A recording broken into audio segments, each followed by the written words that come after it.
तो नेक्स्ट हमने डिस्कस करना है structure of enzyme. Structure of enzyme.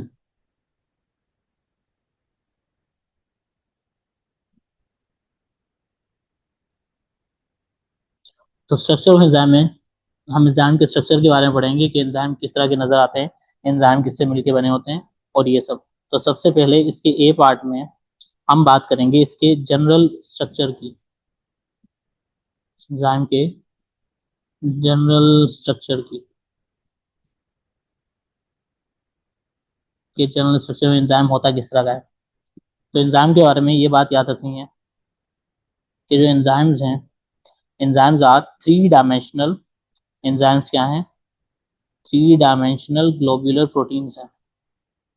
Enzymes हैं जो बायोकैटलिस्ट होते हैं। Enzymes are three dimensional globular proteins. Enzyme क्या है? थ्री डायमेंशनल ग्लोब्यूलर प्रोटीन्स हैं। थ्री डायमेंशनल ग्लोब्यूलर प्रोटीन्स हैं और ये मिलके बने हैं, किससे मिलके बने हैं? These are made up of polypeptide chain, और मेड अप ऑफ किससे मिलके बने हैं? ये पॉलीपेप्टाइड चेन से, यानी प्रोटीन की चेन से। पॉलीपेप्टाइड चेन से मिलके बने, यानी अमाइनो एसिड की लंबी सी चेन से, जिसे हम प्रोटीन भी कह सकते हैं। सही है। लेकिन यहाँ पर एक एक्सेप्शन भी है। किनकी एक्सेप्शन है? राइबोजाइम्स की। तो एंजाइम्स का, लेकिन यहाँ पर एक एक्सेप्शन है कि किस, एक्सेप्ट, एक्सेप्ट यानी बाकी सारे तो पॉलीपेप्टाइड चेन से मिलके बने, एक्सेप्ट किसके? एक्सेप्शन यहाँ पर है राइबोजाइम्स। राइबोजाइम्स। राइबोजाइम्स क्या होते हैं? राइबोजाइम्स जो आरएनए बेस्ड एंजाइम्स थे, आरएनए बेस्ड एंजाइम्स। तो ये आरएनए बेस्ड एंजाइम्स के अलावा बाकी जितने भी एंजाइम्स हैं वो किससे मिलके बने हैं? प्रोटीन से मिलके बने। प्रोटीन से मिलके बने होते हैं, यानी पॉलीपेप्टाइड चेन से मिलके बने। तो ये तो हमने बात कर ली इसकी जनरल स्ट्रक्चर की। अब भी हम बात करते हैं इसकी एक्टिव साइट की। The active, active site, the active site. तो एंजाइम की जो एक्टिव साइट है, इसकी हमने ऊपर भी बात की थी कि एंजाइम की एक्टिव साइट दरअसल वो साइट है एंजाइम की, एंजाइम की एक्टिव साइट वो साइट है जहां पर सबस्ट्रेट आकर अटैच होता है। वो वाली जगह क्या कहलाती है? एक्टिव साइट कहलाती है। तो एक्टिव साइट क्या है? वो स्पेसिफिक कैविटी जहां पर सबस्ट्रेट आकर अटैच होता है, या इसको हम इस तरह डिफाइन करते हैं कि active site is a specific, specific charge bearing. क्योंकि इस कैविटी के ऊपर, यानी इस एक्टिव साइट के ऊपर स्पेशल चार्ज होता है, special specific charge bearing, bearing cavity,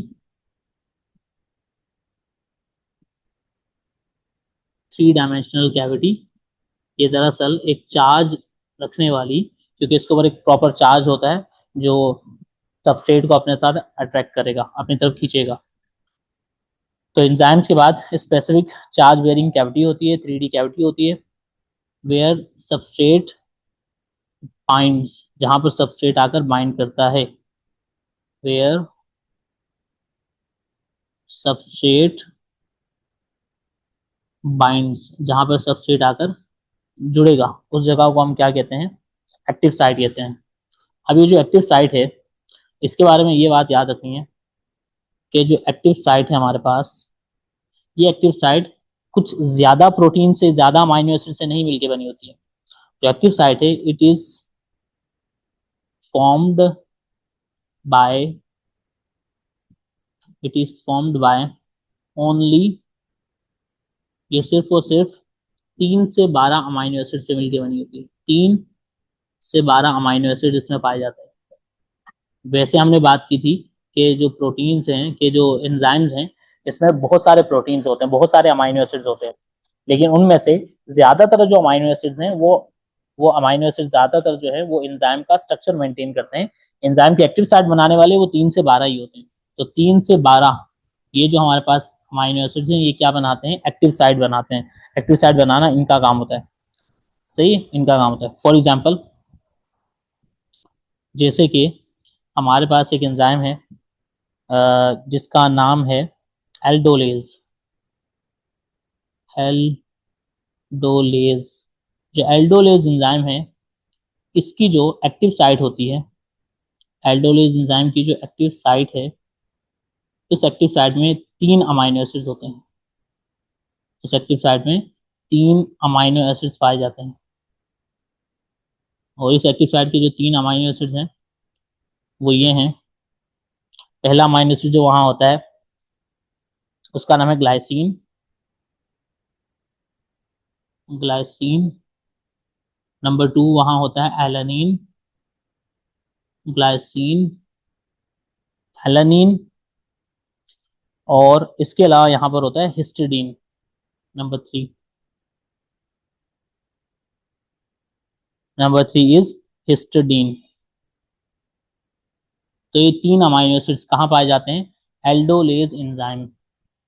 aldolase enzyme जो है इसकी जो एक्टिव साइट है वो इन 3 एंजाइम से मिलकर बनी होती, 3 अमाइनो एसिड से मिलकर बनी होती है। जैसा ऊपर हमने बात की थी कि एक जो एक्टिव साइट होगी वो 3 से 12 से, तो 3 से मिलकर बनी है, उसकी हम यहाँ पर हमने एग्जाम्पल भी ली थी एल्डोलेज वाली। अच्छा, ये जो बाइंडिंग होती है, ये जो एक्टिव साइट है, एक्टिव साइट के ऊपर कुछ खास तरह का स्पेसिफिक तरह का सबस्ट्रेट ही आकर अटैच होता है। ये जो एक्टिव साइट है, एक्टिव साइट जो है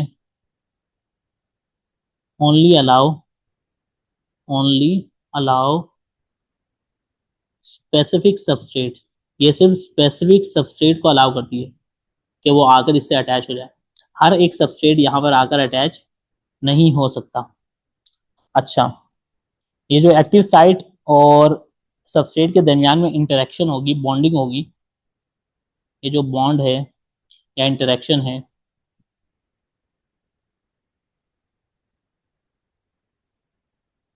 interaction between substrate and active site, active site और सबस्ट्रेट के दरमियान का जो इंटरेक्शन होता है ये हमारे पास कोवलेंट इंटरेक्शन नहीं होता। कोवलेंट इंटरेक्शन वो होते हैं कि जो परमानेंटली बाइंड हो जाए। तो ये यहाँ पर हमारे पास इंटरेक्शन जो सबस्ट्रेट और एक्टिव साइट के दरमियान होता है ये डिटैचेबल होता है, ये बाद में अलग हो सकता है। इन्हें हम कहते हैं नॉन कोवलेंट इंटरेक्शन। तो ये जो है इंटरेक्शन जो होता है वो नॉन कोवलेंट इंटरेक्शन होता है। नॉन कोवलेंट बॉन्ड वगैरह बनती हैं जो बाद में टूट जाएंगी जब सबस्ट्रेट जो है एक्टिव, जब सबस्ट्रेट प्रोडक्ट में कन्वर्ट हो जाएगा तब ये बॉन्ड टूट जाएगी। अच्छा, अब इस एक्टिव साइट को अगर हम डिटेल में देखते हैं, एक्टिव साइट को, तो एक्टिव साइट के भी 2 रीजन है। जो एक्टिव साइट है हमारे पास, इस एक्टिव साइट के भी 2 रीजन्स पाए जाते हैं। एक कहलाती है इसकी बाइंडिंग साइट और एक कहलाती है इसकी कैटालिटिक साइट। एक कहलाती है बाइंडिंग साइट और एक कहलाती है कैटालिटिक साइट।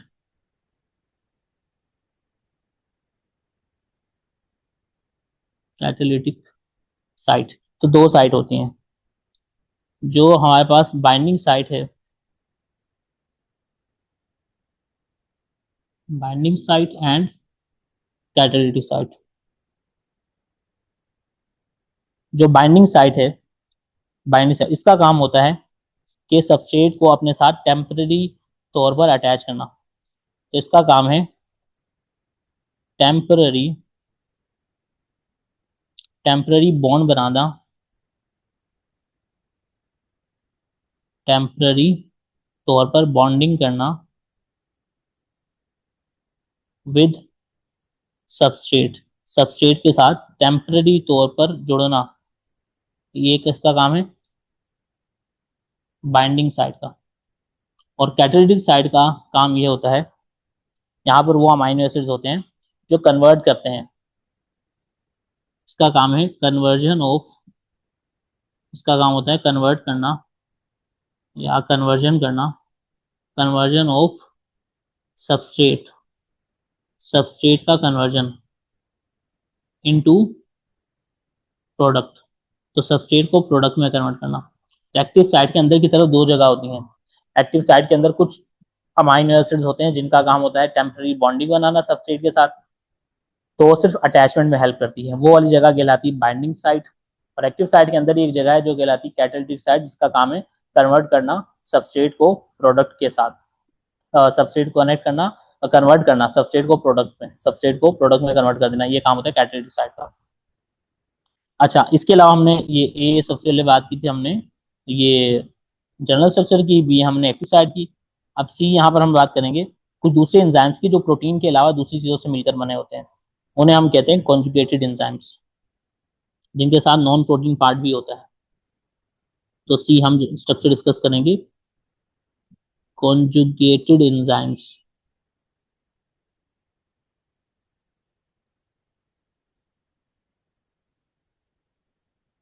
अब ये जो कॉन्जुगेटेड एंजाइम्स हैं,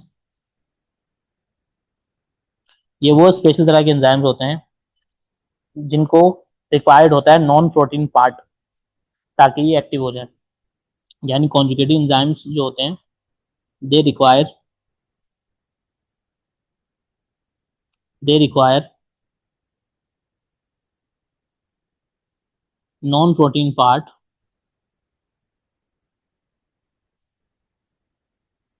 इन्हें नॉन प्रोटीन पार्ट चाहिए होता है, क्योंकि मेनली तो एंजाइम प्रोटीन से मिलके बने, लेकिन इनको, ये वो एंजाइम है जिनको नॉन प्रोटीन पार्ट भी चाहिए होता है, they require non protein part. और इस नॉन प्रोटीन पार्ट को हम कहते हैं कोफैक्टर। इन्हें क्या चाहिए होता है? कोफैक्टर चाहिए होता है। अब कोफैक्टर मिलेगा तो ये क्या होंगे? कोफैक्टर फॉर एक्टिवेशन, इनको एक्टिव होने के लिए, इनकी एक्टिवेशन के लिए इन्हें क्या चाहिए होता है? कोफैक्टर चाहिए होता है। यानी ये एंजाइम जो होते हैं कॉन्जुगेटेड एंजाइम्स, विदाउट, अगर कोफैक्टर होंगे तो वो इनएक्टिव होंगे, और इन्हें हम कहते हैं एपो एंजाइम। तो जो कॉन्जुगेटेड एंजाइम्स होते हैं, कॉन्जुगेटेड एंजाइम जो इनएक्टिव फॉर्म में होंगे, जो इनएक्टिव फॉर्म में होंगे, और जो विदाउट कोफैक्टर होंगे,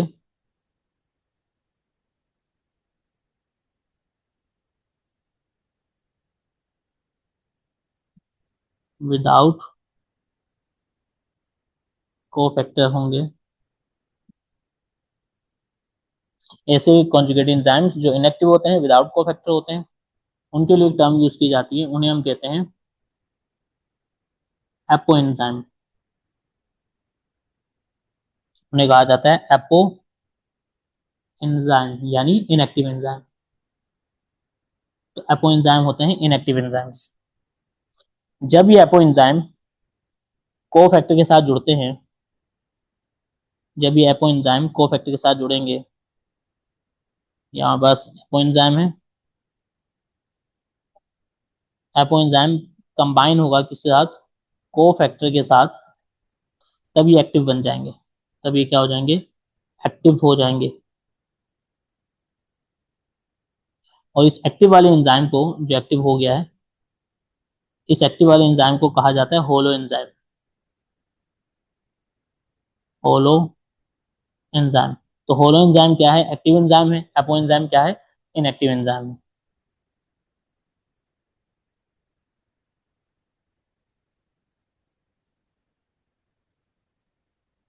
holo enzyme and apo enzyme, ये दोनों टर्म्स याद रखनी है। कोफैक्टर जब तक बाइंड नहीं करता एक एपो एंजाइम के साथ, तब तक वो इनएक्टिव रहेगा। अच्छा, कुछ एंजाइम ऐसे भी होते हैं जिनको कोफैक्टर नहीं चाहिए होता, लेकिन कोफैक्टर के बिना भी, यानी जो कॉन्जुगेटेड एंजाइम नहीं है, नॉन कॉन्जुगेटेड एंजाइम है, लेकिन वो वैसे ही इनएक्टिव होते हैं, उनको एक्टिव होने के लिए कोई खास तरह का मीडियम चाहिए होता है। जैसे कि हमारे पास एक नॉन कॉन्जुगेट एंजाइम था, जो हमने ऊपर पढ़ा था। नॉन कॉन्जुगेट एंजाइम होते हैं जो मुकम्मल तौर पर प्रोटीन से मिलकर बने होते हैं।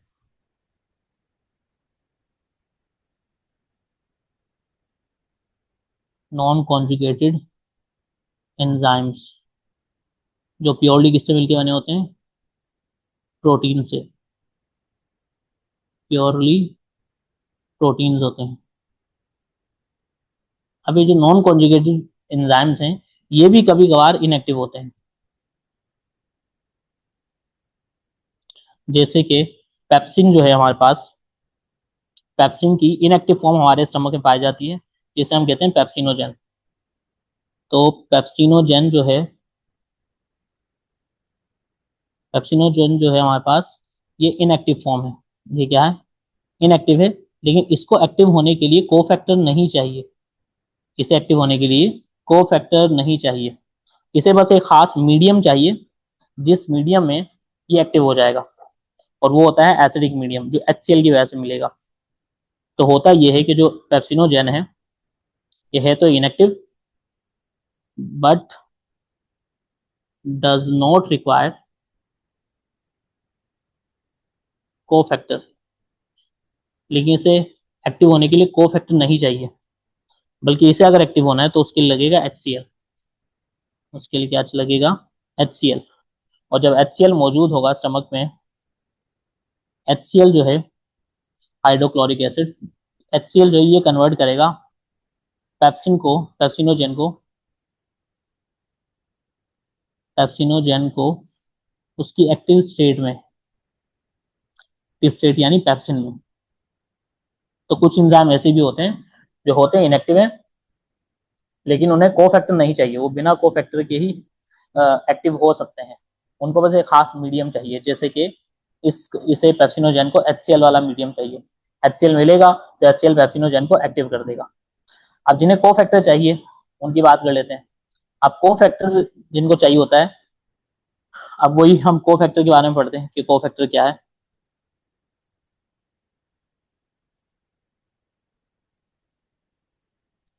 कोफैक्टर ऊपर में बात की थी। कोफैक्टर, कोफैक्टर क्या है? कोफैक्टर जो है नॉन प्रोटीन पार्ट है। Cofactor is a non protein part, non protein part which which activates, जो एक्टिव कर देता है किसे? एपो एंजाइम को।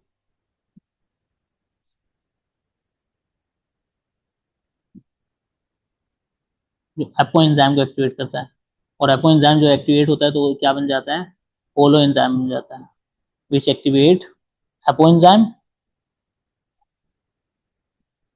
एंड मेक इट, एंड जो एक्टिवेट करता है एपो एंजाइम को और एपो एंजाइम को कन्वर्ट कर देता है इनटू होलो एंजाइम।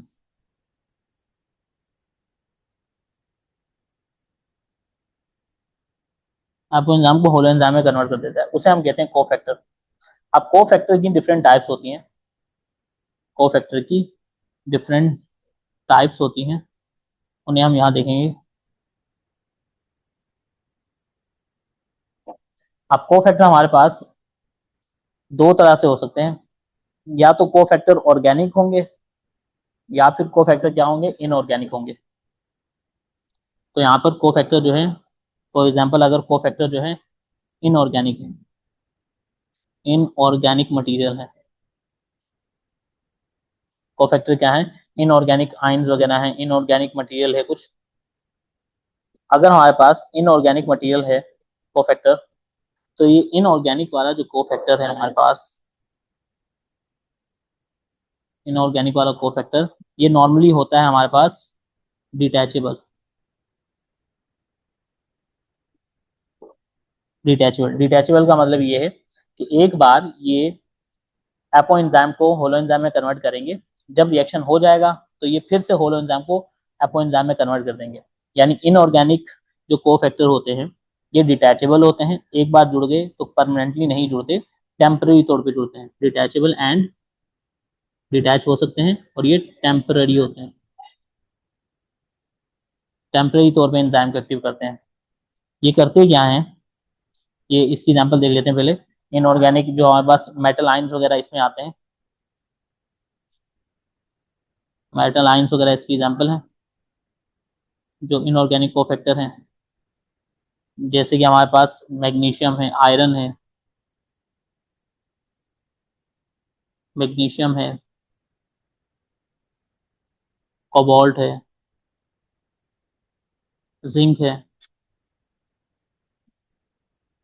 तो ये सारे हमारे पास metal ions as a detachable and temporary inorganic cofactor के तौर पर काम करते हैं। और ये हमारे पास इंजाइम को टेम्पररी तौर पे एक्टिव करेंगे, और जब रिएक्शन खत्म हो जाएगा तो ये एंजाइम को फिर से इनएक्टिव करके चले जाएंगे। यानी ये जो बॉन्ड बनाते हैं, ये attach they attach to enzyme, ये एंजाइम से जुड़ते तो हैं, दे अटैच टू एंजाइम, ये एंजाइम से जुड़ते तो हैं, लेकिन ये एंजाइम के साथ जो अटैचमेंट करते हैं ये नॉन कोवलेंट बॉन्ड बनाते हैं। Non covalent non covalent attachment करते हैं। तो नॉन कोवलेंट बॉन्ड होती है वीक, जो बाद में टूट जाएगी। अच्छा, इन्हीं को जो हमारे पास ये हैं डिटैच हो जाते हैं, ये दरअसल एंजाइम को सिर्फ एक्टिव करने आए थे, और जब ये हट जाएंगे तो एंजाइम फिर से इनएक्टिव हो जाएगा। इसीलिए इनऑर्गेनिक वालों को, इनऑर्गेनिक कोफैक्टर को, these are also known as these are also known as activators,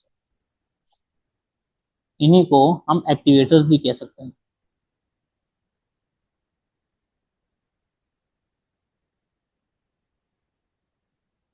ये एक्टिवेटर्स भी कहला सकते हैं। तो एक तो हमने बात कर ली इनऑर्गेनिक की। इनऑर्गेनिक हो सकता है कोफैक्टर। अगर कोफैक्टर इनऑर्गेनिक होगा अगर कोफैक्टर इनऑर्गेनिक होगा तो वो मेटल आयन होगा, ये सारे होंगे। ये डिटैचेबल होते हैं, यानी अटैच तो होते हैं एंजाइम के साथ, लेकिन नॉन कोवलेंट बॉन्ड बनाते हैं। तो टेम्पररी तौर पे एंजाइम को एक्टिव करते हैं, बाद में एंजाइम से अलग हो जाते हैं, एंजाइम हो जाता है इनएक्टिव। तो इसीलिए इन्हें कहा जाता है एज एक्टिवेटर्स, क्योंकि एंजाइम को एक्टिव करने आए थे, उसके बाद हट गए तो एंजाइम इनएक्टिव हो गया। अच्छा, ये हमने ऑर्गेनिक की बात की, इनऑर्गेनिक की बात की। अब कुछ कोफैक्टर होते हैं जो ऑर्गेनिक होते हैं, ए बी। ऑर्गेनिक कोफैक्टर्स भी होते हैं।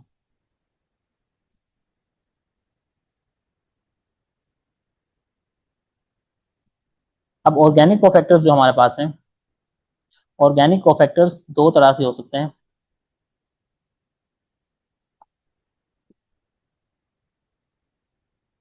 ऑर्गेनिक कोफैक्टर्स, कुछ ऑर्गेनिक कोफैक्टर्स ऐसे हैं जो हमारे पास डिटैचेबल होते हैं, उन्हें हम कहते हैं कोएंजाइम।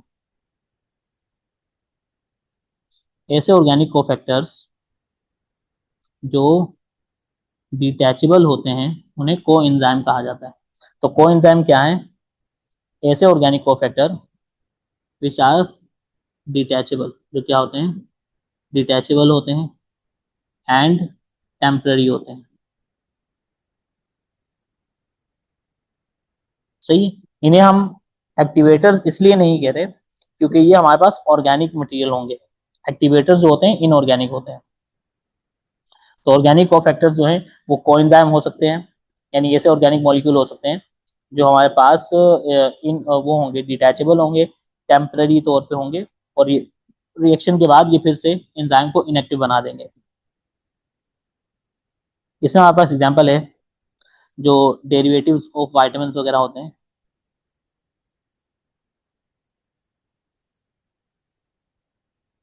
डेरिवेटिव्स ऑफ वाइटामिन वगैरह के जो डेरिवेटिव्स हैं, ये सारे एज अ कोफैक्टर काम करते हैं। सही है। जैसे कि हमारे पास एन ए डी है, एन ए डी प्लस है, इसके अलावा एफ ए डी है, एफ ए डी है, इसके अलावा ए टी पी है। ये सारे जो है एज अ ऑर्गेनिक कोफैक्टर काम करते हैं, और ये डिटैचेबल होते हैं, टेम्पररी तौर पे टूटते हैं। तो ये भी एक्टिवेटर के तौर पर ही काम करते हैं। Function as also function as activators.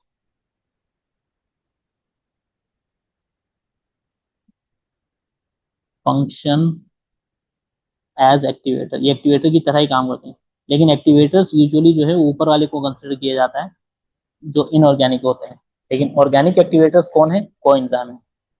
Coenzyme क्या है? ऑर्गेनिक एक्टिवेटर्स है। तो ये हमने कोएंजाइम की बात की। एक हमने बात की थी कि ऑर्गेनिक कोफैक्टर जो होंगे या तो डिटैचेबल टेम्पररी तौर पे जुड़ेंगे, वाइटामिन वगैरह के डेरिवेटिव्स होंगे NADFAD वगैरह, और ये फंक्शन करेंगे एज एक्टिवेटर्स। कुछ ऑर्गेनिक कोफैक्टर्स ऐसे होते हैं जो परमानेंटली अटैच हो जाते हैं, उन्हें हम कहते हैं prosthetic group.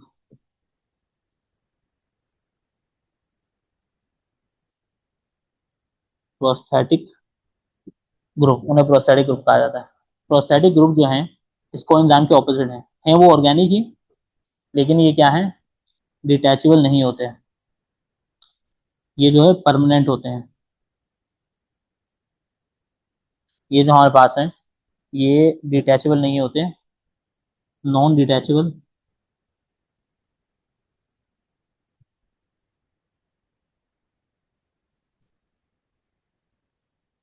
These are non detachable, ये नॉन डिटैचेबल होते हैं एंड परमानेंट, और ये क्या होते हैं, परमानेंट होते हैं।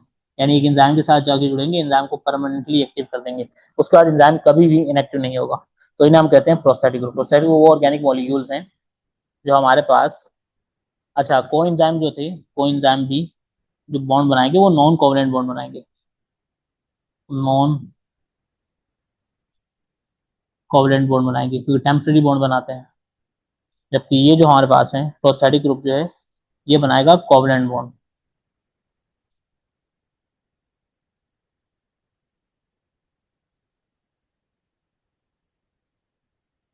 ये बनाते हैं हमारे पास कोवलेंट बॉन्ड क्योंकि परमानेंटली तौर पे जुड़ जाते हैं,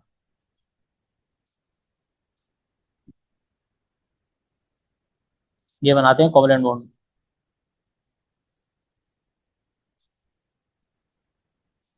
अच्छा इसके अलावा इसकी प्रोस्थेटिक ग्रुप के जो कुछ एग्जांपल्स वगैरह है हमारे पास, जैसे कि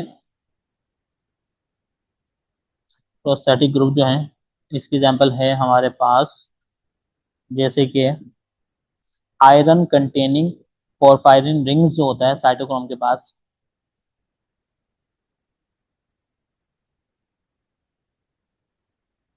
आयरन कंटेनिंग, आयरन का जो पोरी, आयरन का जो पोरफायरिन, आयरन का जो पोरफायरिन रिंग होता है इन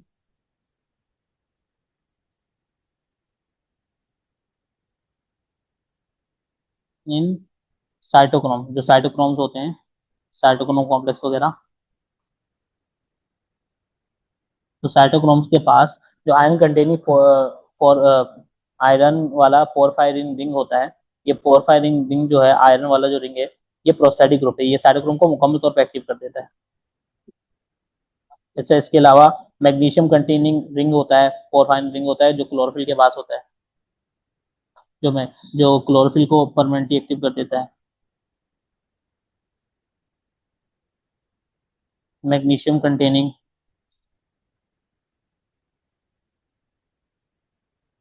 पोरफायरिन जो होता है इन क्लोरोफिल, तो क्लोरोफिल हमेशा के लिए एक्टिव हो जाती है इस मैग्नीशियम की वजह से। और साइटोक्रोम इस आयरन कंटेनिंग पोरफायरिन रिंग की वजह से हमेशा के लिए साइटोक्रोम एक्टिव हो जाता है। तो ये हमारे पास डिफरेंट टाइप के को फैक्टर्स वगैरह हैं, को फैक्टर्स वगैरह इनके हमने यहाँ पर एग्जाम्पल भी देख लिया। अच्छा यहाँ पर ये हमारा स्ट्रक्चर खत्म हो गया, इसको दोबारा शुरू से रिवाइज कर लेते हैं। हमने क्या देखा स्ट्रक्चर ऑफ एंजाइम में, यहाँ से हमने स्टार्ट किया था, ये रहा स्ट्रक्चर ऑफ एंजाइम है कि एंजाइम का पहले हमने जनरल स्ट्रक्चर देखा। जनरल स्ट्रक्चर में ये देखा कि जो एंजाइम्स हैं ये 3D ग्लोब्यूलर प्रोटीन्स हैं, 3 डायमेंशनल ग्लोब्यूलर प्रोटीन्स होते हैं, और ये मेड अप ऑफ, ये मिलके बने होते हैं किससे, एक पॉलीपेप्टाइड चेन से। पॉलीपेप्टाइड चेन यानी amino acid plus amino acid plus amino acid, बहुत सारे अमाइनो एसिड की एक लंबी सी चेन जो बनेगी उसे हम कहते हैं पॉलीपेप्टाइड चेन, एक्सेप्ट राइबोसोम। लेकिन राइबोसोम के अलावा, राइबोसोम पॉलीपेप्टाइड चेन से मिलकर नहीं बना हुआ, राइबोसोम मिलकर बना है आरएनए से, तो आरएनए बेस्ड एंजाइम भी होते हैं। तो ये हमने जनरल स्ट्रक्चर डिस्कस किया था। इसके बाद हमने पढ़ा था एक्टिव साइट के बारे में। एक्टिव साइट जो होती है स्पेसिफिक चार्ज बेयरिंग कैविटी होती है, क्योंकि एक्टिव साइट के ऊपर एक प्रॉपर चार्ज होता है जो प्रॉपर तरह की सबस्ट्रेट को ही अलाउ करता है। तो specific charge bearing 3D cavity है जहां पर सबस्ट्रेट आकर बाइंड होता है। ये मिलके बनी होती है कितनी, 3 से 12 अमाइनो एसिड से। इससे ज्यादा अमाइनो एसिड वगैरह यहाँ नहीं होते। ज्यादातर अमाइनो एसिड एंजाइम का स्ट्रक्चर बना रहे होते हैं, थोड़े से अमाइनो एसिड होते हैं जो एक्टिव साइट को मेंटेन कर रहे होते हैं। और एक्टिव साइट का काम क्या था, हमने पढ़ा था कि सबस्ट्रेट को प्रोडक्ट में कन्वर्ट करना। बल्कि एक्टिव साइट की भी हमने बात की थी कि एक्टिव साइट के अंदर 2 रीजन होते हैं, आगे देखेंगे। जैसे कि एल्डोलेज एंजाइम है, एल्डोलेज की जो एक्टिव साइट है उसमें ग्लाइसिन, एलेनिन और हिस्टिडीन, ये 3 अमाइनो एसिड्स होते हैं। तो हमने बात की थी कि 3 अमाइनो एसिड्स होते हैं, 3 से 12, तो 3 की एग्जाम्पल याद रखना। एल्डोलेज में कौन कौन से अमाइनो एसिड होते हैं, इन तीनों के नाम याद रखना। अच्छा, एक्टिव साइट जो होती है ओनली अलाउ स्पेसिफिक सबस्ट्रेट, वो सिर्फ स्पेसिफिक तरह के सबस्ट्रेट को अलाउ करती है कि वो आकर, एक्टिव साइट जो है स्पेसिफिक तरह के सबस्ट्रेट को अलाउ करती है कि वो आकर अटैच हो जाए और फिर उस सबस्ट्रेट को किस में कन्वर्ट किया जा सके, प्रोडक्ट में कन्वर्ट किया जा सके। अच्छा, जो सबस्ट्रेट और एक्टिव साइट के दरमियान में इंटरेक्शन होता है वो कहलाता है नॉन कोवलेंट। नॉन कोवलेंट मतलब ये डिटैचेबल होता है, डिटैचेबल इंटरेक्शन होता है, डिटैचेबल इंटरेक्शन होता है, मतलब बाद में अलग हो जाएगा, क्योंकि एक्टिव साइट हमेशा तो सबस्ट्रेट को अपने, हमेशा एक्टिव साइट जो है हमेशा सबस्ट्रेट को अपने पास नहीं रखेगी, बल्कि इसे प्रोडक्ट में कन्वर्ट कर देगी। तो इसलिए इसे टेम्परेरी बॉन्ड बनानी पड़ती है, नॉन कोवलेंट बॉन्ड बनानी पड़ती है। फिर हमने बात की एक्टिव साइट की। एक्टिव साइट के हमारे 2 रीजन होते हैं, एक बाइंडिंग साइट कहलाता है, एक कैटलिस्ट साइट कहलाता है। बाइंडिंग साइट इसकी ऊपर वाली जगह होती है, मेन मतलब जो मेन कैविटी वो नहीं, लेकिन बाइंडिंग साइट बस ऊपर ऊपर के हुक लाइक स्ट्रक्चर होते हैं एक्टिव साइट में, जो टेम्परेरी बॉन्डिंग बनाते हैं किसके साथ, सबस्ट्रेट के साथ। जबकि कैटलिस्ट साइट वो साइड होती है जो कन्वर्ट कर रही होती है सबस्ट्रेट को किसमें, प्रोडक्ट में कन्वर्ट करती होती है। अब इसके बाद हमने बात की थी कुछ कॉन्जुगेटिव एंजाइम्स की। कॉन्जुगेटिव एंजाइम जो है वो एंजाइम्स होते हैं which require non protein part, जिनको रिक्वायर होता है नॉन प्रोटीन पार्ट यानी कोफैक्टर फॉर एक्टिवेशन, ताकि उससे एक्टिव हो सके और काम करना शुरू कर दें। अब जो कॉम्पिटेटिव एंजाइम, जो कॉन्जुगेटिव एंजाइम होता है जो इनएक्टिव होता है और विदाउट कोफैक्टर, जो इनएक्टिव होता है विदाउट कोफैक्टर, यानी बिना कोफैक्टर के वो भी इनएक्टिव पड़ा हुआ है, उसे हम कहते हैं एपो एंजाइम। एपो एंजाइम क्या है, इनएक्टिव एंजाइम। किसकी वजह से इनएक्टिव एंजाइम एपो एंजाइम इस कोफैक्टर के विदाउट की वजह से, नहीं होने की वजह से। जब एपो एंजाइम को कोफैक्टर मिलेगा तो बन जाएगा एक्टिव, उस एक्टिव वाले को हम क्या कहेंगे, होलो एंजाइम कहेंगे। तो holoenzyme is equal to, holoenzyme is equal to apoenzyme plus cofactor. या ऐसे कह सकते हैं कि एपो होलो एंजाइम में से माइनस कर दो कोफैक्टर, होलो एंजाइम में से कोफैक्टर माइनस कर दो तो क्या बचेगा, एपो एंजाइम बचेगा। अच्छा, नॉन कॉन्जुगेटिव एंजाइम जो होते हैं वो जो प्योरली प्रोटीन से मिलकर बने होते हैं, वो भी कभी कभार जो होते हैं इनएक्टिव होते हैं। जैसे कि पेप्सिनोजेन होता है इनएक्टिव, लेकिन इसको कोफैक्टर की नीड नहीं है, कोफैक्टर की नीड नहीं, वैसे एक्टिव हो जाएंगे। और इसको HCl चाहिए होता है, HCl मिलेगा तो पेप्सिनोजेन कन्वर्ट हो जाएगी किसमें, पेप्सिन में। अच्छा, इसके बाद इसके कोफैक्टर्स हैं। कोफैक्टर क्या होते हैं, कोफैक्टर हम बोलते हैं नॉन प्रोटीन पार्ट को, नॉन प्रोटीन पार्ट जो एपो एंजाइम को एक्टिव करेगा, विच एक्टिवेट्स एपो एंजाइम, जो एपो एंजाइम को एक्टिवेट करेगा और एपो एंजाइम फिर कन्वर्ट हो जाएगा इनटू होलो एंजाइम। अब टाइप्स हैं कोफैक्टर, कोफैक्टर की पहली टाइप जो कहलाती है इनऑर्गेनिक कोफैक्टर, और एक होती है जो कहलाती है ऑर्गेनिक कोफैक्टर। तो हमारे पास कोफैक्टर 2 तरह के हैं, इनऑर्गेनिक कोफैक्टर और दूसरा organic cofactor.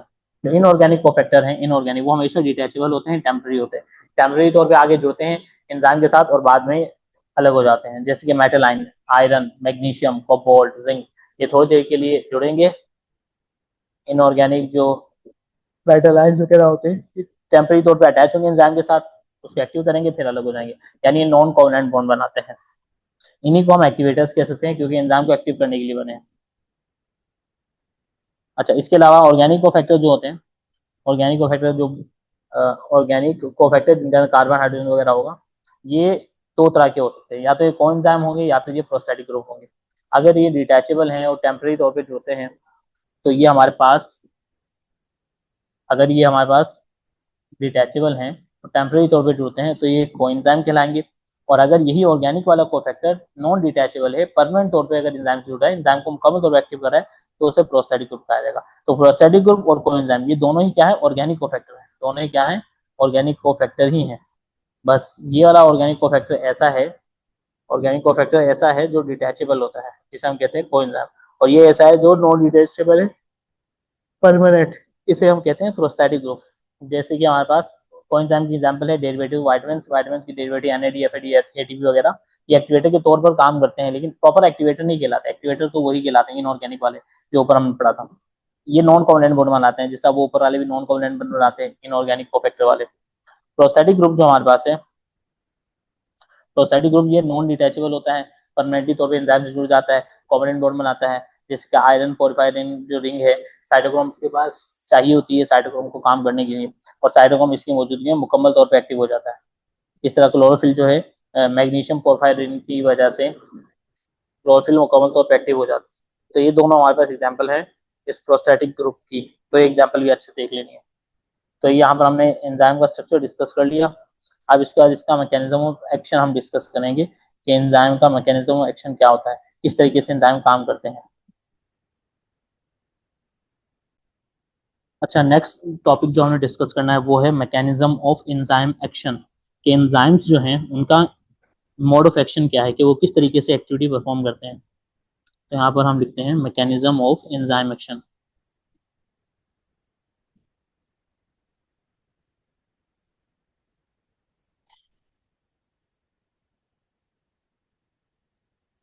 Mechanism of enzyme action, कि एंजाइम किस तरीके से अपनी एक्टिविटी परफॉर्म करती हैं, इसके बारे में हम पढ़ेंगे।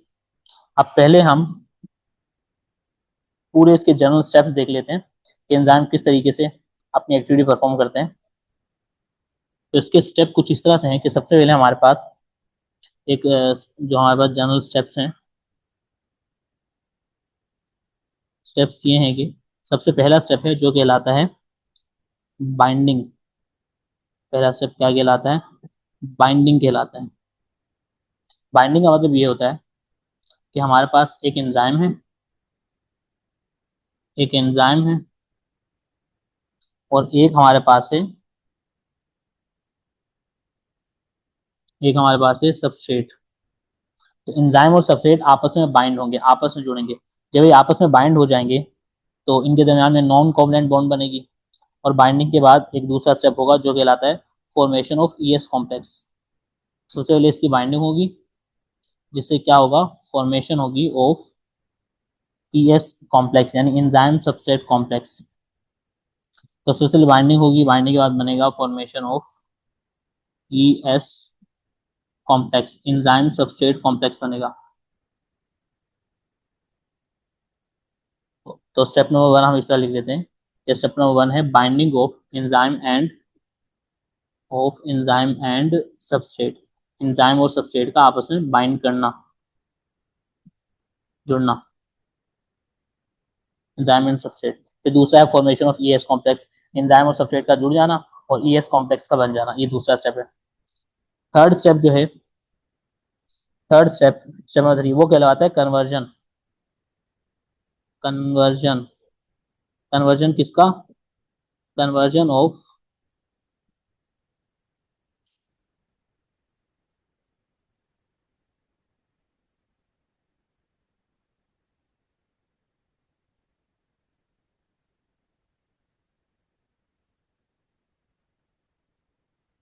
Conversion of substrate into product. Substrate का इनटू प्रोडक्ट, सबस्ट्रेट का प्रोडक्ट में चेंज हो जाना, प्रोडक्ट में कन्वर्ट हो जाना, जो एंजाइम ने किया। तो ये तीसरा स्टेप है। नंबर फोर्थ है हमारे पास फॉर्मेशन ऑफ ईपी कॉम्प्लेक्स। अब यहाँ पर क्योंकि एंजाइम जो है उसने सबस्ट्रेट को प्रोडक्ट में कन्वर्ट कर दिया है, तो यहाँ पर एक नया कॉम्प्लेक्स बन गया है। वो कॉम्प्लेक्स कहलाता है formation of EP complex, enzyme product complex बन गया है। एंजाइम प्रोडक्ट ईपी कॉम्प्लेक्स यहाँ पर बन गया। और जब ईपी कॉम्प्लेक्स बना है, अब होगा हमारे पास पांचवा स्टेप जो कहलाता है release, release of product. Product release हो जाएगा एंजाइम से, प्रोडक्ट रिलीज हो जाएगा। और उसके बाद लास्ट स्टेप होगा जो है रिकवरी ऑफ एंजाइम। अब एंजाइम रिकवर हो चुका है कि अब जो है एंजाइम किसी दूसरे सबस्ट्रेट को अपने साथ अटैच कर सकता है। तो एंजाइम की अब पूरी मुकम्मल तौर पर रिकवरी हो गई। तो कुछ इस सीक्वेंस में हमारे पास ये 6 स्टेप फॉलो होते हैं इस तरीके से एंजाइम की एक्टिविटी परफॉर्म होती है। इन्हीं को यहाँ पर हम देख लेते हैं इस तरह से कि हमारे पास सबसे पहले क्या होगा कि हमारे पास एक एंजाइम अलग है प्लस सबस्ट्रेट अलग है। एंजाइम और सबस्ट्रेट आपस में जुड़ेंगे, इससे क्या बनेगा, ES complex, enzyme substrate complex बनेगा। फिर एंजाइम सबस्ट्रेट कॉम्प्लेक्स जो है इसके अंदर कन्वर्जन होगी और ईएस कॉम्प्लेक्स बन जाएगा EP complex, enzyme product complex,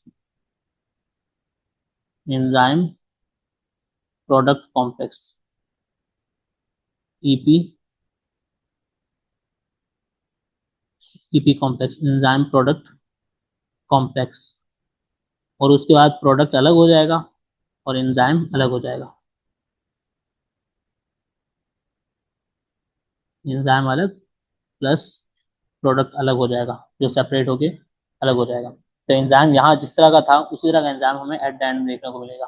और होगा ये इस पूरे रिएक्शन में जो सबस्ट्रेट था, इस पूरे रिएक्शन में हुआ ये कि जो सबस्ट्रेट का मॉलिक्यूल था हमारे पास, सबस्ट्रेट का मॉलिक्यूल था वो किस में कन्वर्ट हो गया, प्रोडक्ट में कन्वर्ट हो गया। तो यहाँ पर दो कॉम्प्लेक्स बने, एक हमारे पास कॉम्प्लेक्स बना था ईएस कॉम्प्लेक्स और फिर एक बना था ईपी कॉम्प्लेक्स। तो इस सीक्वेंस में हमारे पास एंजाइम काम करते हैं। ये तो हमने जनरल इसका मैकेनिज्म देखे कि ये सारे स्टेप्स होते हैं। अब तो हमारे पास मॉडल्स हैं जो एक्सप्लेन करते हैं मैकेनिज्म ऑफ एंजाइम एक्शन को, मोड ऑफ एंजाइम एक्शन को, mode of enzyme action.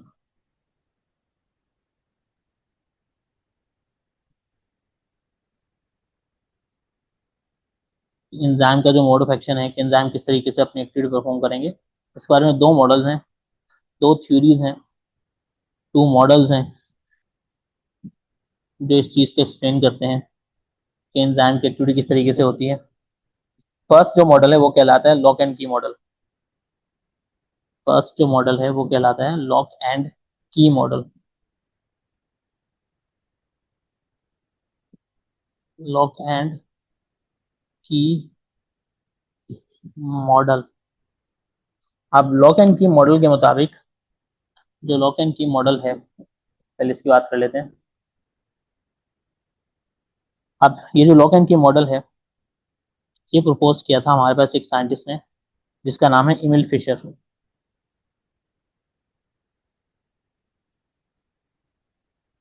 Emil Fisher ने इमिल फिशर ने प्रपोज किया था।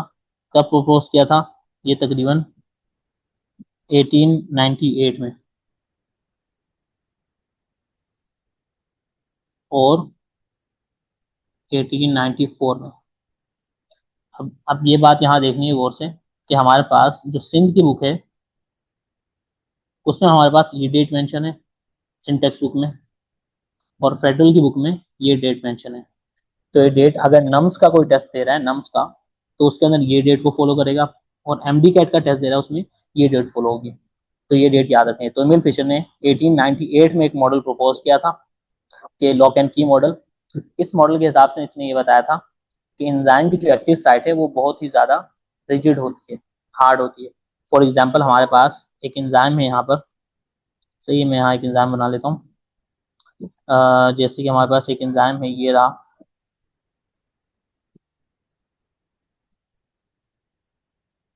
ये हमारे पास एक एंजाइम है। अब इस एंजाइम के साथ, ये इस एंजाइम की एक्टिव साइट है, ये जो कैविटी नजर आ रही है वी शेप की। अब इस कैविटी में सिर्फ एक खास तरह का सबस्ट्रेट ही आकर फिट होगा। अब सबस्ट्रेट कौन कौन से यहाँ पर, फॉर एग्जाम्पल यहाँ पर एक सबस्ट्रेट है ये रहा, एक सबस्ट्रेट है ये, एक दूसरा सबस्ट्रेट है हमारे पास, ये वाला सबस्ट्रेट है, तीसरा सबस्ट्रेट है हमारे पास, एक ये सबस्ट्रेट भी है। अब इन तीनों में से सिर्फ एक ही सबस्ट्रेट यहाँ पर आके फिट हो सकता है, और वो हमारे पास है ये वाला सबस्ट्रेट। बाकी सबस्ट्रेट आकर इसमें फिट नहीं हो सकते। सिर्फ ये सबस्ट्रेट अकेला ऐसा वाहिद सबस्ट्रेट है जो आकर इस कैविटी में फिट हो सकता है, क्योंकि इसकी ज्योमेट्रिकल शेप की वजह से, इसकी जो ज्योमेट्रिकल शेप है इस शेप की वजह से ये इसमें फिक्स हो सकता है। और जब ये इसमें फिक्स होगा, ये जाकर इसकी कैविटी में फिक्स होगा, तो एंजाइम इसे अपने साथ अटैच करेगा, बनेगा ईएस कॉम्प्लेक्स। और जब ईएस कॉम्प्लेक्स बनेगा तो बाद में एंजाइम इसे प्रोडक्ट में कन्वर्ट करके रिलीज कर देगा। एंजाइम इसे क्या बना देगा, प्रोडक्ट बना के रिलीज कर देगा। ये एंजाइम ने इसे प्रोडक्ट बना दिया, कलर चेंज कर दिया, मतलब इसका प्रोडक्ट बना दिया, तो यह प्रोडक्ट बन जाएगा। तो हमारे पास ऊपर रिएक्टेंट सबस्ट्रेट था जो इसका अटैच हुआ, और ये इसे इसने प्रोडक्ट बना के रिलीज कर दिया। तो ये अब एंजाइम की जो एक्टिव साइट थी वो बहुत हार्ड रिजिड थी इस मॉडल के मुताबिक, कि जो हमारे पास एक स्पेसिफिक एंजाइम है वो स्पेसिफिक तरह के सबस्ट्रेट से ही अटैच होता है। तो ये मॉडल ये कहता है, ये जो इमिल फिशर का मॉडल है, लॉक एंड की मॉडल, इसका कॉन्सेप्ट ये है कि जो स्पेसिफिक एंजाइम है वो सिर्फ एक स्पेसिफिक तरह के सबस्ट्रेट के साथ ही एक्ट करेगा। एक स्पेसिफिक एंजाइम एक स्पेसिफिक तरह के सबस्ट्रेट के साथ ही अटैच करेगा। स्पेसिफिक एंजाइम, एक खास तरह का एंजाइम जो है, acts on a specific substrate, एक स्पेसिफिक एंजाइम एक स्पेसिफिक तरह के सबस्ट्रेट के साथ ही एक्ट करेगा और उसे प्रोडक्ट में कन्वर्ट करेगा। एक एंजाइम बहुत सारे सबस्ट्रेट को अपने साथ अटैच नहीं कर सकता। तो ये इस मॉडल का मानना ये था। जिस तरह के एक लॉक के लिए एक खास तरह की चाबी होती है, इसी तरह एक एंजाइम के ऊपर एक खास तरह का सबस्ट्रेट ही आकर फिट होगा। तो इस मॉडल के मुताबिक जो लॉक है हमारे पास, लॉक जो है यहाँ पर जो ताले की तरह है वो हमारे पास, वो है हमारे पास लॉक जो है वो है हमारा एंजाइम।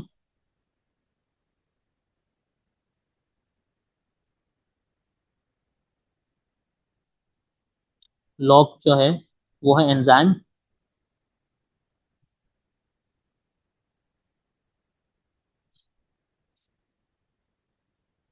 जिसके अंदर आकर फिट होता है एक स्पेसिफिक तरह की। और की जो है मेनली कंसिडर की जाती है सबस्ट्रेट। सबस्ट्रेट जो है एज अ की है। तो जिस तरह के एक खास तरह के लॉक के लिए खास तरह की होती है, इस तरह खास तरह के सबस्ट्रेट के लिए, सबसे खास तरह के एंजाइम के लिए कुछ खास तरह के सबस्ट्रेट ही होंगे, वही उसको सारे अटैच होंगे, बाकी कोई अटैच नहीं होंगे। ये इंट्रैक्शन की जो इसने बात की, ये सारी फिजिकल कॉम्प्लीमेंट्री की बात की थी, कि फिजिकली एक्टिव साइट कुछ इस तरह की नजर आएगी कि उस पर सिर्फ उसी तरह का सबस्ट्रेट आकर अटैच होगा। अच्छा, इस मॉडल के मुताबिक कुछ की फैक्टर्स हैं वो यहाँ लिख लेते हैं, एक्टिव साइट की करेक्टर्स हैं। इस मॉडल के मुताबिक इसने ये बताया था कि जो एक्टिव साइट है, एक्टिव साइट ऑफ एंजाइम है, एक्टिव साइट ऑफ एंजाइम जो होती है ये हमारे पास रिजिड होती है। ये होती है rigid, rigid and fixed. Rigid होती है, फिक्स्ड होती है, एंड नॉन फ्लेक्सिबल, और नॉन फ्लेक्सिबल होती है, यानी इसमें कोई भी किसी तरह की लचक देखने को नहीं मिलेगी। एक्टिव साइट फिक्स अपनी शेप में और उसी शेप की ही रहेगी। अच्छा, और इस एक्टिव साइट के ऊपर एक स्पेसिफिक चार्ज होगा, डिस्ट्रीब्यूशन ऑफ चार्जेस होंगे, जिसकी वजह से ये स्पेसिफिक सेपरेट को ही अलाउ करेगी।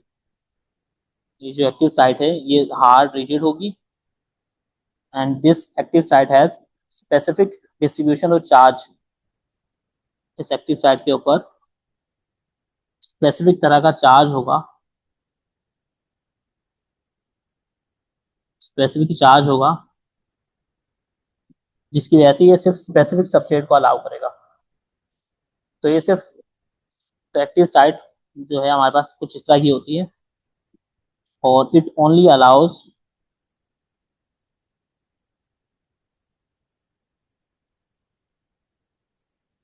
स्पेसिफिक सबस्ट्रेट, ये सिर्फ कोई खास तरह के मखसूस तरह के सबस्ट्रेट को ही अलाउ करेगी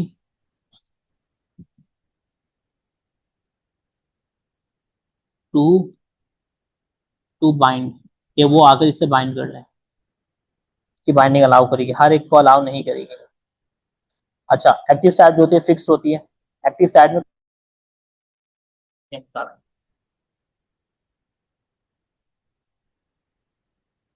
इस थ्योरी के मुताबिक एक्टिव साइट में कोई भी चेंज देखने को नहीं मिलता। एक्टिव साइट फिक्स होती है इस थ्योरी के मुताबिक। अच्छा, फॉर एग्जांपल हमारे पास कुछ एग्जांपल्स हैं इस। अच्छा, जो एंजाइम इस थ्योरी को फॉलो करते हैं सही है, जो एंजाइम इस थ्योरी को फॉलो करते हैं, यानी लॉक एंड की मॉडल के मुताबिक ही काम करते हैं, उन एंजाइम्स को कहा जाता है, जो लॉक एंड की मॉडल को फॉलो करते हैं उन एंजाइम्स को कहा जाता है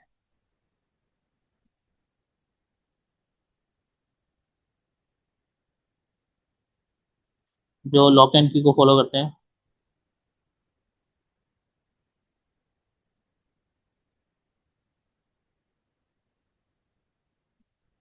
जो लॉक एंड की को फॉलो करते हैं उन्हें हम कहते हैं नॉन रेगुलेटरी एंजाइम्स।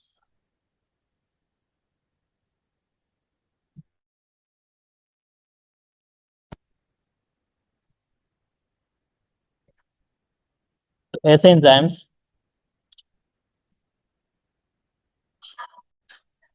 हम बात करते हैं ऐसे एंजाइम्स की जो फॉलो करते हैं लॉक एंड की मॉडल, उन एंजाइम्स को हम नाम देते हैं स्पेसिफिक एंजाइम्स या नॉन रेगुलेटरी एंजाइम्स। इन्हें हम कहते हैं नॉन रेगुलेटरी, इनमें कोई रेगुलेशन देखने को नहीं मिलती, तो ये कहलाते हैं non regulatory enzymes.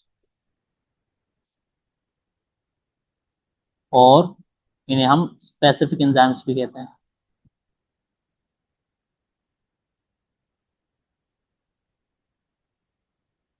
Non regulatory enzymes और स्पेसिफिक एंजाइम्स कहलाते हैं, जो इसे फॉलो करते हैं।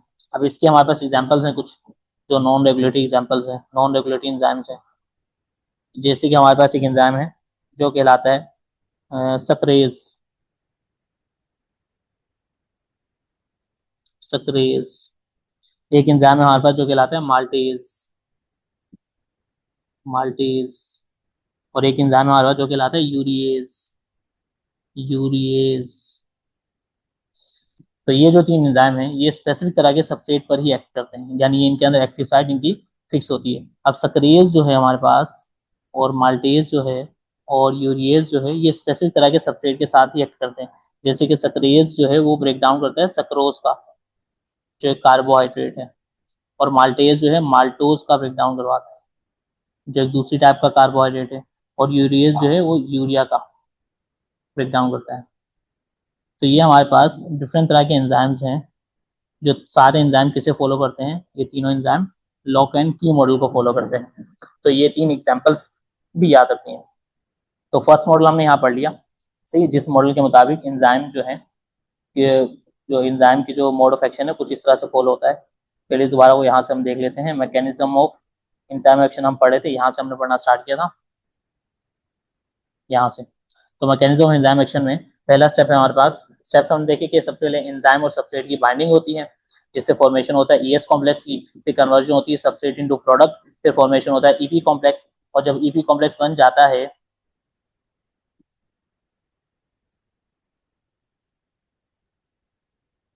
जब ईपी कॉम्प्लेक्स बन जाएगा, फॉर्मेशन ईपी कॉम्प्लेक्स हो जाएगा, इस ईपी कॉम्प्लेक्स के बनने के बाद रिलीज होगा प्रोडक्ट और रिकवरी हो जाएगी एंजाइम की। तो ये हम देखा कि एंजाइम है सबस्ट्रेट आपस में जुड़ेंगे, ईएस कॉम्प्लेक्स बनेगा, ईपी कॉम्प्लेक्स बनेगा, फिर ई अलग हो जाएगा, पी अलग हो जाएगा, प्रोडक्ट अलग हो गया, एंजाइम फिर से दोबारा जाके इसी तरह का रिएक्शन कंटिन्यू कर सकता है। फिर हमने mechanism of enzyme action, mode of enzyme action देखा, उसके दो मॉडल्स हैं। पहला मॉडल अभी हम डिस्कस कर लिया जो कहलाता है लॉक एंड की मॉडल। लॉक एंड की मॉडल जो इमिल फिशर ने 1898 में प्रपोज किया था, सिंटेक्स बुक में यही डेट है तो आप लोग इसी को फॉलो करेंगे, पेट्रोल की बुक में ये डेट मेंशन है। अच्छा, इसके मुताबिक जो एंजाइम है, एंजाइम की जो एक्टिव साइट होती है, इस एक्टिव साइट की एक प्रॉपर शेप होती है, फिक्स शेप होती है, जिस शेप की वजह से स्पेसिफिक स्पेसिफिक तरह का सबस्ट्रेट ही जाकर एक्ट कर सकता है, बाकी कोई भी सबस्ट्रेट आकर इसमें फिट नहीं होगा। जिस तरह के फॉर एग्जाम्पल ये एंजाइम है हमारे पास, ये सक्रेज एंजाइम है, ये क्या है, सक्रेज, तो इस पर सक्रोज आकर ही जुड़ेगा, ये सक्रोज है। और ये माल्टोज है, तो माल्टोज आकर इससे नहीं जुड़ सकता, सही है। इसी तरह ये यूरिया है, यूरिया आकर इससे नहीं जुड़ सकता क्योंकि इनकी शेप ही अलग है। तो स्पेसिफिक तरह के शेप होती है एक्टिव साइट की, और स्पेसिफिक तरह का जो एंजाइम होता है वो एक्ट करता है स्पेसिफिक तरह के सबस्ट्रेट पे, और उसे फिर प्रोडक्ट में कन्वर्ट कर देता है। अब यहाँ पर इस मॉडल के मुताबिक जो एंजाइम है वो एज अ लॉक काम करता है, ये एंजाइम जो है एज अ लॉक है, और इसके ऊपर जो हमारे पास की जो है वो सबस्ट्रेट थी जो आकर इसमें फिट होती है। अच्छा, एक्टिव साइट जो है इसके मुताबिक,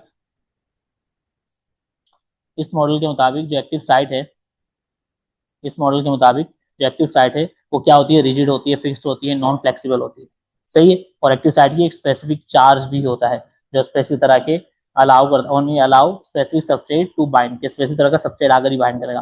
वो एंजाइम जो लॉक एंड की मॉडल को फॉलो करते हैं उन्हें हम नॉन रेगुलेटरी एंजाइम्स या फिर स्पेसिफिक एंजाइम्स कहते हैं। अच्छा, जैसे कि हमारे पास सक्रेज है, माल्टेज है, फिर यूरिएज है, ये तीनों क्या है, नॉन रेगुलेटरी एंजाइम्स हैं या फिर स्पेसिफिक एंजाइम्स हैं। यूरिएज सिर्फ यूरिया को तोड़ेगा, इसके अलावा किसी का ब्रेकडाउन नहीं कराएगा। माल्टेज जो है माल्टोज को तोड़ेगा, इसके अलावा किसी का ब्रेकडाउन नहीं करवाएगा। सक्रेज जो है सिर्फ सक्रोज का ब्रेकडाउन करवाएगा, बाकी किसी का ब्रेकडाउन नहीं करवाएगा। तो ये सारे लॉक एंड की मॉडल को फॉलो कर रहे होते हैं। तो एक हमने मॉडल यहाँ डिस्कस कर लिया। सेकंड जो मॉडल है, सेकंड मॉडल है वो कहलाता है induced fit model. Induced fit model.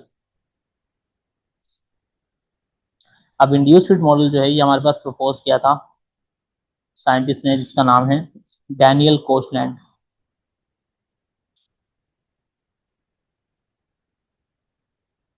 Daniel Koshland ने ये मॉडल प्रपोज किया था 1959 में।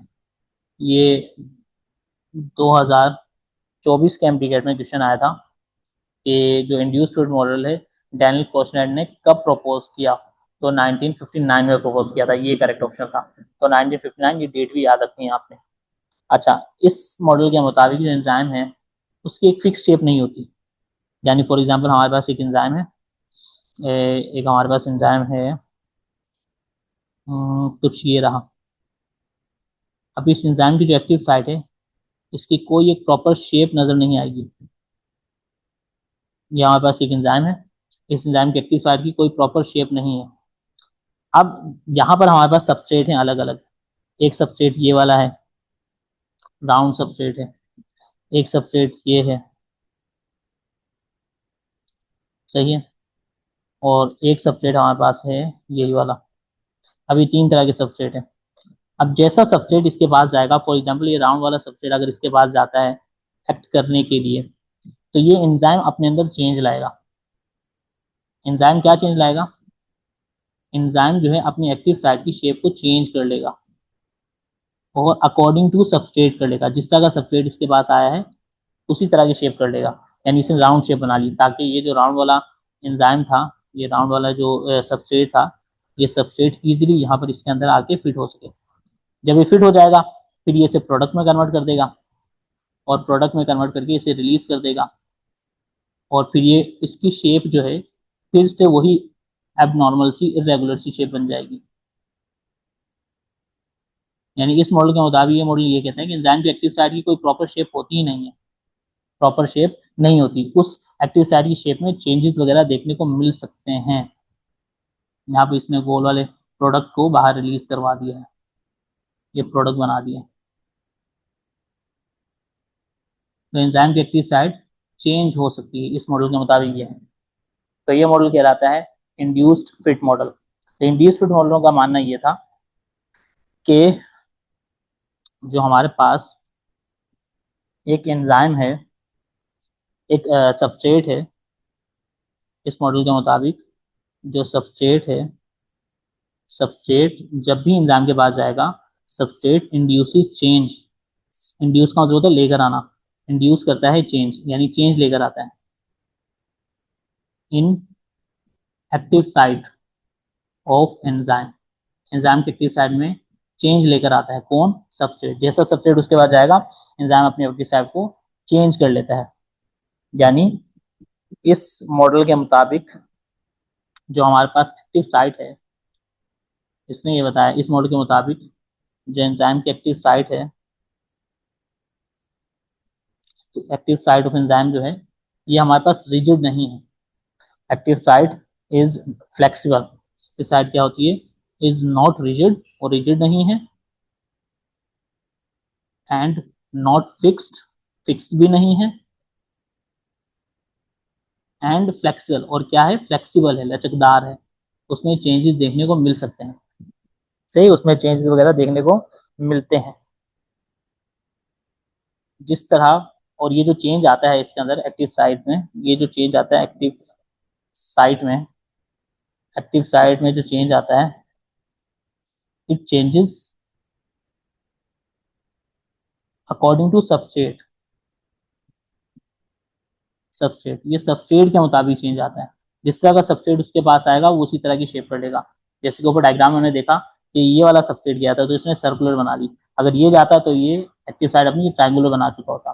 तो ये अपनी एक्टिव साइड को चेंज कर सकते हैं, यानी एंजाइम जो है वो इतने स्पेसिफिक नहीं होते। एंजाइम जो है वो इतने ज्यादा स्पेसिफिक नहीं होते। अब जो चेंज है एक्टिव साइड में वो डायरेक्टली रिस्पॉन्सिबल है। एक्टिव साइड की शेप में जब चेंज आएगा तभी जाके सबस्ट्रेट जो है वो प्रोडक्ट सबस्ट्रेट जो है प्रोडक्ट में कन्वर्ट होगा। अच्छा, जब रिएक्शन कंप्लीट हो जाएगा तो उसकी वही फ्लेक्सिबल शेप आ जाएगी जो ऊपर हमने देखी है। अच्छा, इसके मुताबिक इस मॉडल के मुताबिक जो एंजाइम्स हैं हमारे पास, जो इस मॉडल को फॉलो करते हैं, कुछ एंजाइम हैं हमारी बॉडी में जो इस मॉडल को फॉलो करते हैं।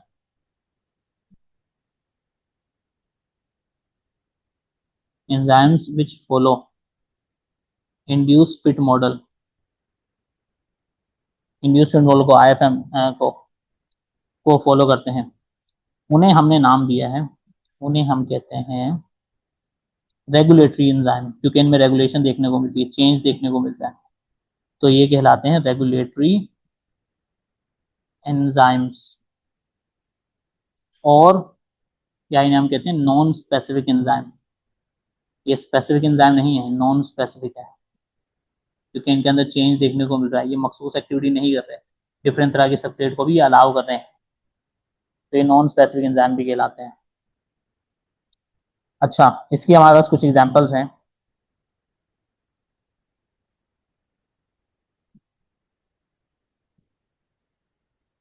जैसे कि हमारे पास एक एग्जांपल है, एक एंजाइम है जो कहलाता है हेक्सोकाइनेज।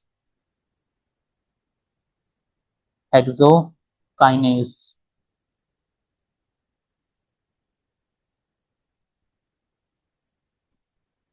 हेक्सोकाइनेज। और एक हमारे पास एग्जांपल है जो कहलाता है कार्बोनिक एनहाइड्रेज।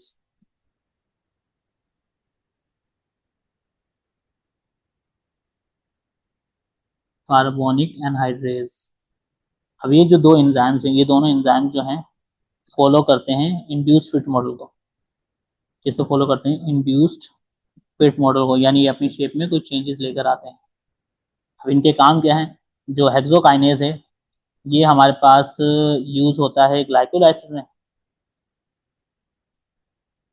एक ग्लाइकोलाइसिस में यूज होता है ग्लूकोज के ब्रेकडाउन में।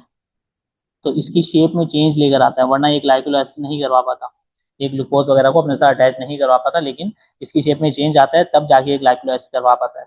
और कार्बोनिक एनहाइड्रेट जो है ऑक्सीजन और हीमोग्लोबिन का को आपस में कंबाइन करवाता है, यानी ये फॉर्मेशन करवाता है, formation of oxy haemoglobin, oxy haemoglobin की फॉर्मेशन करवाता है। तो ऑक्सी हीमोग्लोबिन की फॉर्मेशन करना इसका काम है। तो ऑक्सीजन और हीमोग्लोबिन को जोड़ना और उसे ऑक्सी हीमोग्लोबिन बनाना, ये कार्बोनिक एनहाइड्रेज का काम है।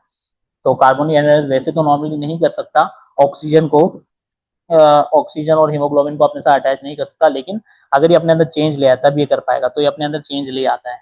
तो ये दोनों एंजाइम जो है कार्बोनिक एनहाइड्रेज, ये भी इंड्यूस्ड फिट मॉडल को फॉलो करता है, हेक्सोकाइनेज भी इंड्यूस्ड फिट मॉडल को फॉलो करता है।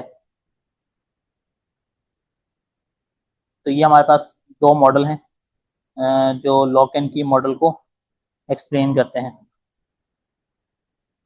जो हमारे पास इसको एंजाइम के मैकेनिज्म एंजाइम एक्शन को फॉलो करते हैं कि किस तरीके से मैकेनिज्म ऑफ एंजाइम एक्शन काम करता है। तो इनको हम दोबारा एक बार देख लेते हैं।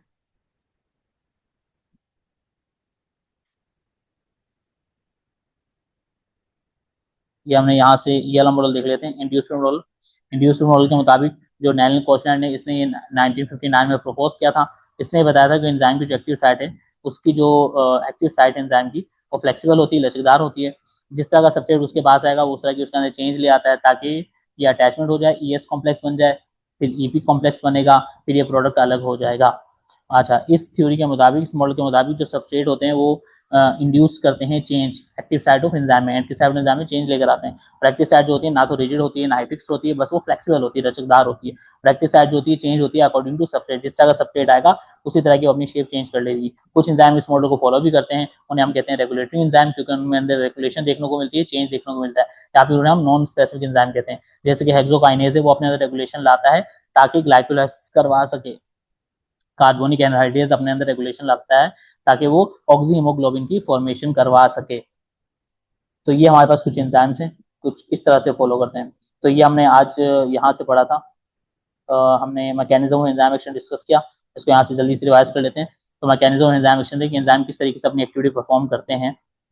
तो मैकेनिज्म ऑफ एंजाइम एक्शन हमने पहले जनरल स्टेप्स देखे थे कि सबसे पहले एंजाइम और सबस्ट्रेट आपस में बाइंडिंग होती है, फिर ईएस कॉम्प्लेक्स आपस में मिलजुल के बनेगा, फिर सबस्ट्रेट प्रोडक्ट में कन्वर्ट होगा, फिर ईपी कॉम्प्लेक्स बनेगा, पहले ईएस कॉम्प्लेक्स बना फिर ईपी कॉम्प्लेक्स बनेगा, फिर प्रोडक्ट रिलीज हो जाएगा, फिर एंजाइम रिकवर हो जाएगा। ये एंजाइम है, सबस्ट्रेट है जुड़ा, ईएस कॉम्प्लेक्स बना, ईपी कॉम्प्लेक्स बना, फिर ई अलग और पी अलग, प्रोडक्ट अलग हो गया। फिर दो हमने मॉडल डिस्कस किए, एक लोगन की मॉडल जो एमिल फिशर ने 1859 में प्रपोज किया। इसके मुताबिक एंजाइम की जो एक्टिव साइट है उसकी एक फिक्स शेप होती है, एक स्पेसिफिक एंजाइम एक स्पेसिफिक तरह के सबस्ट्रेट पर ही एक्ट करता है, बाकी कोई भी सबस्ट्रेट हो वो आकर उसके साथ एक्ट नहीं कर पाएगा, और ये उसी को अपने साथ एक्ट करेगा, ईएस कॉम्प्लेक्स बनेगा और फिर जाके प्रोडक्ट बनेगा।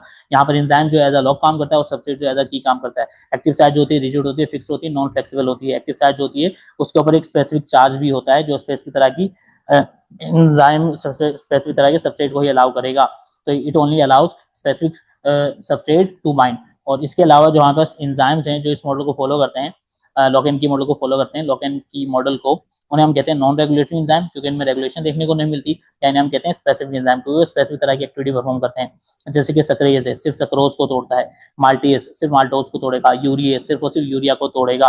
अच्छा, इंड्यूस फिट मॉडल जो हमारे पास, ये डैनियल कोस्टलर ने प्रपोज किया था दूसरा। इसने जो एंजाइम देखे थे, अच्छा एमिल फिशर ने जो एंजाइम देखे थे उसने अपने ऑब्जर्वेशन की बेस पे ये वाली थ्योरी दे दी थी, और डैनियल कोस्टलर ने जब फिर बाद में दूसरे एंजाइम वगैरह देखे तो उसने अपनी ऑब्जर्वेशन की बेस पे ये वाली थ्योरी दे दी। इस थ्योरी के मुताबिक इसने बताया कि कुछ एंजाइम ऐसे भी होते हैं जो फ्लेक्सिबल होते हैं, जिनकी एक्टिव साइट फ्लेक्सिबल होती है और सबस्ट्रेट के हिसाब से वो चेंज होती रहती है, ताकि जिस तरह का सबस्ट्रेट आएगा उस तरह की एक्टिव साइट बना लेंगे, फिर ईएस कॉम्प्लेक्स बनेगा, फिर ईपी कॉम्प्लेक्स बनेगा और फिर प्रोडक्ट अलग हो जाएगा। सबस्ट्रेट जो होगा ये इंड्यूस करेगा चेंज एक्टिव साइट में, इसीलिए इसका नाम इंड्यूस्ड फिट मॉडल है कि इंडक्शन करके चेंज करके फिट किया जाता है, इंड्यूस करके जो सबस्ट्रेट है वो जाके एक्टिव साइट में फिट होता है। अच्छा, एक्टिव साइट जो होती है रिजिड नहीं होती, फिक्स नहीं होती, फ्लेक्सिबल होती है। इस मॉडल के मुताबिक एक्टिव साइट जो होती है चेंज होती है अकॉर्डिंग टू सबस्ट्रेट। एंजाइम जो होता है, कुछ एंजाइम ऐसे हैं जो इंड्यूस्ड मॉडल को फॉलो करते हैं, उन्हें हम कहते हैं रेगुलेटरी एंजाइम्स या नॉन स्पेसिफिक एंजाइम्स, जैसे कि हेक्सोकाइनेज है, कार्बोनिक एनहाइड्रेज है। ये दोनों में रेगुलेशन होती है, तब जाके हेक्सोकाइनेज ग्लाइकोलाइसिस करवाता है और कार्बोनिक एनहाइड्रेज ऑक्सी हीमोग्लोबिन की फॉर्मेशन करवाता है। ऑक्सी हीमोग्लोबिन बनता है जब ऑक्सीजन और हीमोग्लोबिन का मॉलिक्यूल जुड़ता है, तब बनता है हमारे पास ऑक्सी हीमोग्लोबिन। और 4 ऑक्सीजन के मॉलिक्यूल आपस में जुड़ते हैं एक हीमोग्लोबिन के मॉलिक्यूल के साथ, जब जाके बनता है tetra oxy haemoglobin, tetra oxy haemoglobin, tetra oxy haemoglobin, यानी 4 ऑक्सीजन वाला हीमोग्लोबिन बनता है। तो ये इसके लिए एक एंजाइम चाहिए होता है जिसका नाम है कार्बोनिक एनहाइड्रेज। लास्ट ईयर 2025 के पेपर में क्वेश्चन आया था कि ऑक्सीजन और हीमोग्लोबिन को जोड़ने के लिए, यानी ऑक्सी हीमोग्लोबिन की फॉर्मेशन के लिए जो एंजाइम होता है उसका एंजाइम का नाम क्या है। उसका एंजाइम है कार्बोनिक एनहाइड्रेज, उस एंजाइम का नाम है। और वो किसे फॉलो करता है, ये लॉकेन की मॉडल को फॉलो करता है। ये एक रेगुलेटरी एंजाइम है, ये एक नॉन स्पेसिफिक एंजाइम है। तो यहाँ तक हम डिस्कस कर लिया मैकेनिज्म ऑफ एंजाइम एक्शन में। नेक्स्ट हम इसके फैक्टर्स डिस्कस करेंगे कि कौन कौन से फैक्टर्स हैं जो एंजाइम की एक्टिविटी को अफेक्ट करते हैं।